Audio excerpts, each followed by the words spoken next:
Good morning, good morning. It's me, the Alpha Empath, and I am here to discuss with you the nature of the divine feminine, the evolution of the divine feminine. I know I already did a morning broadcast this morning. My morning broadcasts are normally around 8:30 every morning, Monday through Friday. But Spirit told me that I needed to give you guys a little bit something extra today. A little bit something extra today. Again, if you are watching this, not live, I need you to hit hashtag replay. And I want to know who's watching me. Give me your name and say good morning to me, okay? So, listen, one of my students sent me an Instagram video, something real or something like that. And it was showing the separation between masculine energy and feminine energy. And it was over something common like, let's decide where you want to go. And the man is asking the woman where you want to go to eat. And she is saying, create space for me. I don't want to make a decision. I just want to rest in my femininity and I want you to lead and choose the restaurant for me. That is what she is saying, okay? And then he's saying, well, I don't want to make the wrong choice. So you choose what we want to eat. And she's like, no, no, no. I just want you to lead and I will follow and I will submit and I will surrender. So you choose where we need to eat. So he says, let's have sushi. And she says, no, not that. No, not that. Good morning, Maddie. How are you, Madeline? Now, I know a Maddie. I don't know which Madeline this is, so you're going to have to let me know, but that's okay. So anyway, listen, ladies, there was a time in consciousness, because remember, in consciousness, we are one. We are one, but in this 3D reality, we are separated, okay? But do not ever get shit twisted. This 3D reality is behind what is happening in the spirit. And Yahshua said it best. He says, let it be done on earth as it is in heaven, meaning let it be done in this 3D reality as it is inside of us as we evolve as one. So there was a time when feminine energy needed to be separated, needed to be apart, and says, let me figure out as one, how do we create space in our femininity and allow the man to lead because he needs to evolve as well. He needs to understand how to lead and how to make decisions and how to become more decisive. And the way that he will do that is by me being indecisive. So the two are working together. They're working together, okay? But that was one season. Remember, there was a time that women couldn't vote. There was a time that that kind of still is now, where women don't really have control over their own damn bodies. But today is not that season any longer. So you need to get rid of the old antiquated modes of thinking, the old antiquated consciousness paradigms. Those things need to go away. The new and evolved and what I call the divine feminine has married her own femininity to her own masculinity. That is what she has done. If you ask me what I want to eat, believe me, I'm going to be able to tell you. If you ask me where I want to go, believe me, I'm going to be able to tell you that shit too. Because my masculinity is already the first husband of me. I don't need to seek external guidance from a man because I know my own mind and my mind has surrendered to my own feminine heart. We do not have to keep separating it. Now, I know that there are a lot of teachers out there and they're still teaching these old antiquated archaic beliefs that femininity needs to be separated from masculinity, like a man cannot have a feminine heart and like a woman cannot have a masculine mind. This is lunacy. It really is. So if you are a what is deemed as an aggressive, assertive, business boss woman, or if you are deemed as a man that is in tune with his sensitive side, you are the next evolution in consciousness. And do not get fooled when people try to tell you, hey, listen, let's go back to the old ways. I remember I was watching Kevin Samuels. I was watching him and he said something. Now, I respected the man. I don't like him. I think he's a complete asshole. But I respect people that live and walk their truth. I respect that, even if I don't like what they have to say, okay? And he said something that showed me his heart. He was talking to a woman. He was talking to a woman, and she was doing something silly. Like, I guess she was cussing somebody out or hitting on a man or something like that, which is something that I think is straight stupid. I really do. And Kevin checked her. He did. But it was what his intention or how he exposed his heart while he checked her. This is what he said. He said, the reason why you're able to cuss this man out, the reason why you're able to do that and hit him is because us men have made this world too civilized for you. If we hadn't made it civilized, there's no way that you would be able to get away with that. You can get away with it because you can call the police. And I thought about this. He's absolutely right about that. He's absolutely right about that. But I also thought about this. Listen, what is he trying to say when the world is not civilized? So you're trying to say if a woman speaks words to you that you don't like, what are you going to do? Are you going to physically discipline her? Now let's get something straight. No damn woman should be putting their hands on a man.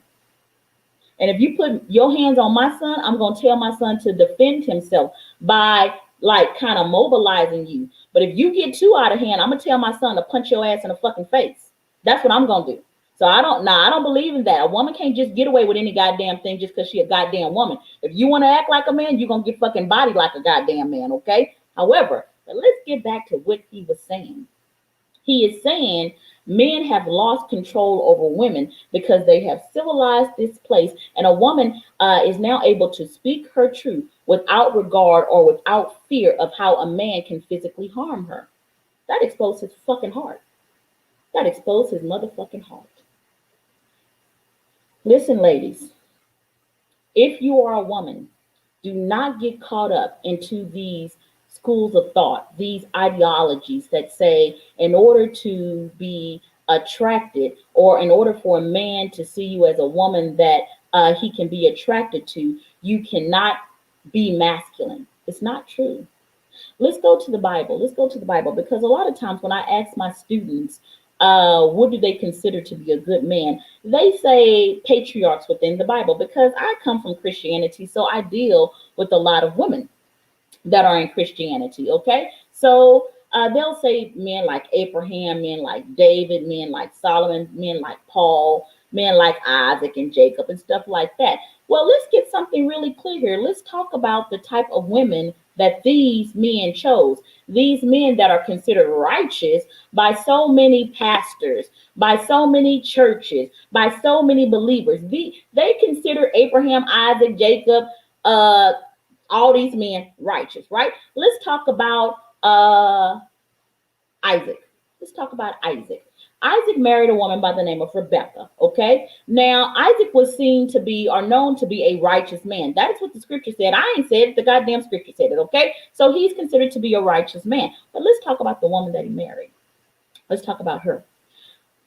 Was she this sweet, surrendered, submissive wife that a lot of women are believing that they have to be? A woman that can't make up her own mind, a woman that can't decide what she needs to eat, a woman that can't run her own business without a man. Was she really like that? This woman, Rebecca, she had two twin boys by the name of Esau and Jacob. Those were her sons, but she favored one. And if you have more than one child, shit, you know what the fuck I'm talking about, okay? But her husband had made a decision.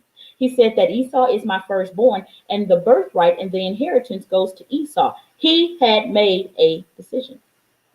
Rebecca said, I don't agree with that shit. That's what she said. I don't agree with it. And did she submit and surrender to the direction of the vision of her husband? No, she didn't. She did whatever the fuck she wanted to do. That's what she did. Now, this is a righteous man, and this is the woman that he chose. Okay? I hope y'all getting this shit. Okay? So, when it's time to give away the birthright, Rebecca conspires with her son Jacob to deceive Isaac, to deceive him, and to taking away the birthright from Esau and giving it to Jacob. She deceived her husband. Now, this is the woman that a righteous man married. And I know if pastors are watching this, they're going to say, Tiffany, we have a problem with what you're saying because that was just one incident. That was just an unrighteous act by an unrighteous woman. Well, hold up here. Hold up. Let's go to Abraham, which was Isaac's father. Let's talk. And this was the father of faith. Let's talk about what type of woman that he chose, what kind of divine feminine goddess woman that he chose. Was she the version of femininity that this reality tells women to be, or was she something different? So here it is, Sarah. First of all, she's Abraham's sister. That's neither here nor there, but I thought I'd just throw that out there, okay? Because she's Abraham's sister. And her husband, Abraham, who is considered a righteous man, goes over into a country, and Sarah is beautiful. She's beautiful. And Abraham, acting like a little old punk, that's what he was acting like. Now, I love him, but that's what he was fucking acting like, tells Sarah to lie for him. He says, you're so beautiful. And because you're so beautiful, they're going to take you from me and they're going to torture my ass because you're beautiful. So I need you to go ahead and lie and tell them that you are my sister. She was the fucking Bonnie to his Clyde. That's what she was, okay? She didn't say, oh no, Abraham, that's not, we are righteous people. We shouldn't be doing that. God don't like ugly. She ain't say that. She rolled with the damn punches. She said, oh yeah, I'm fucking down for it. Whatever you need, boo, I got you. So she lied to make sure that her man was protected. But not only did she do that, when she got impatient, she was promised a son. Spirit had told her, you're going to have a son. Sarah said, I'm sick of this shit. I'm tired of waiting. My biological clock is non-existent, so I'm going to make my own plan. Here it is again. Righteous man choosing a woman that makes her own fucking decisions. This is what the divine feminine goddess looks like. She's not helpless. She's not a damsel in distress. She has her own fucking mind. She does, okay? So she said, I'm tired and I got my own plan. And Abraham submits to her plan. Okay. So she goes and looks at a handmaiden. She says, Hagar, come on over here. She's a leader. That's what the divine feminine goddess is. She ain't perfect, but she is a leader. That's what she is. She has her own mind. That's what she is. She is in control of her own masculine energy. She is not separated or fragmented in her energy, okay? So Sarah says, she goes and gets Hagar, presents Hagar to Abraham and says, go ahead and screw her and produce me a child, because this child that's made from her body is going to be mine. It's going to be mine. So Hagar does that, produces a child. Sarah loves the boy until she finally gets pregnant herself. Now Abraham has Sarah, his wife, pregnant, and then he has a child with Hagar, the handmaiden. Abraham loves both his children, but Sarah saw Hagar's son Ishmael making fun of her son Isaac, and Sarah says, Abraham, kick that bitch out my house. Get her out my damn house right now. Abraham's like, oh my God, what should I do? What should I do? He has to go and talk to God. He didn't say, this is my house, woman, and what I say, because I'm the man and you need to submit to me. No, because he couldn't talk to Sarah like that. That's why he didn't fucking say it. No, he went to go pray about it because he was surrendered to divine intuition as well. And the Spirit of the Lord came to him and said, yeah, listen to your wife. She right. Kick her out. Kick her out. So I need you to really understand this. The divine feminine goddess, she knows who she is. She does. So you're thinking again, if this is a pastor listening to this, and don't you come your black ass in my inbox. I don't start no shit with me, okay? But I'm telling you, divinely masculine men do not choose doormats. They do not. They want a woman that knows who she is, and just in case something happens to him, she needs to be in tune with her own masculinity so she can keep going with the vision that they both have created together. That is what the divine masculine man wants. Okay?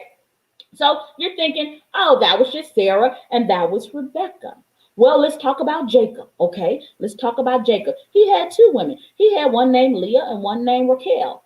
That was their names. Let's talk about Raquel, okay? Let's discuss her a little bit, because the scripture says that was the one he was madly in love with. But let's talk about her. Was she sweet and surrendered and listened to every word that Jacob said and just didn't give him no back talk? Was she like that? Was she really? These are women from the Bible. The same Bible that so many men are going around teaching that women need to be feminine like the women in the Bible. But let's discuss these women in the damn Bible, okay? Let's do it, okay? So here it is, Raquel. Raquel was money hungry. She really was. She's money hungry. So she is at her daddy's house. She's leaving with her man Jacob. She's leaving, and she looks at her daddy's golden gods. That's what she does, and she steals them. She steals them. That's literally what she does. And then when a party of men came out to kill Jacob because they were looking for the gods and they asked to check all the bags, Raquel said, I'm on my period. She lied.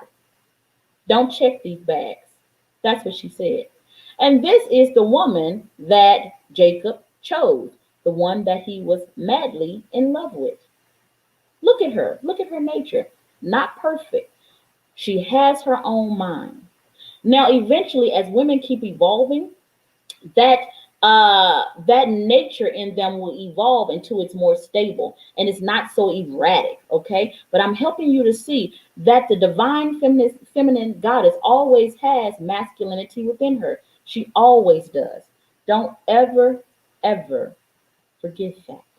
Let's talk about some different kind of women. Okay, we can talk. I talked about Bathsheba yesterday, I believe. I've already told you about Yael, which was a woman with Judge Deborah, if I'm not mistaken. Judge Deborah was a leader over Israel, and she was commanding the armies of God. Yes, she was. And was she married? Yes, she was.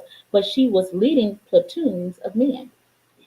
And the men came to her and they said, we don't know what the fuck to do because we sitting up here fighting Sisera and he whooping our ass. We don't know what to do. And Deborah tells them, the Spirit of God has given me a message, and the war or the win will be given to a woman.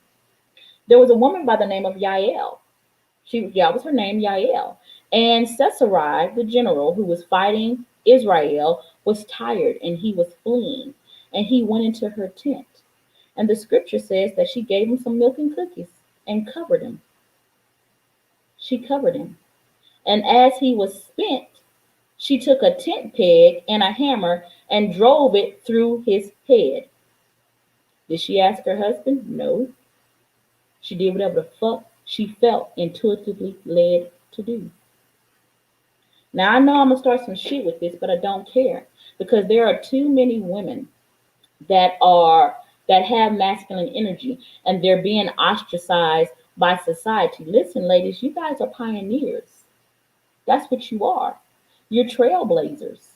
Stop believing that universe, God, Buddha, whoever fuck it is that you serve has a problem with you having masculinity to complement your femininity. No, it's not true. You're supposed to. You're supposed to. Do not ever feel bad about being balanced and married in your energy. My feminine spirit is married to my masculine spirit. The vision comes from my feminine heart. And everybody has feminine hearts. Now, some people's feminine hearts are open and others are not. If the heart is not open, it's called being hard hearted. And this is a condition that women can have as well as men. But when the heart chakra opens, you are no longer hard hearted. And vision, because you connect to higher levels of consciousness through your heart. And many of you on here that are listening to me are being led by your root chakras instead of your heart chakra, instead of your crown chakra. What if you created your reality not based on your crown or your root, but on your heart, which is the yin and yang or the balance between both?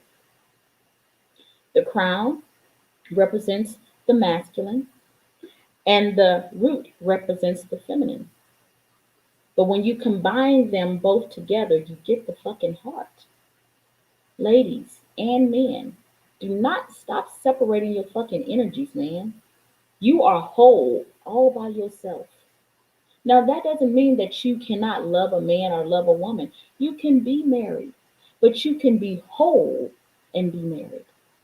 You can. I love you guys, and I hope this made sense to you. I will talk to you tomorrow. Bye bye.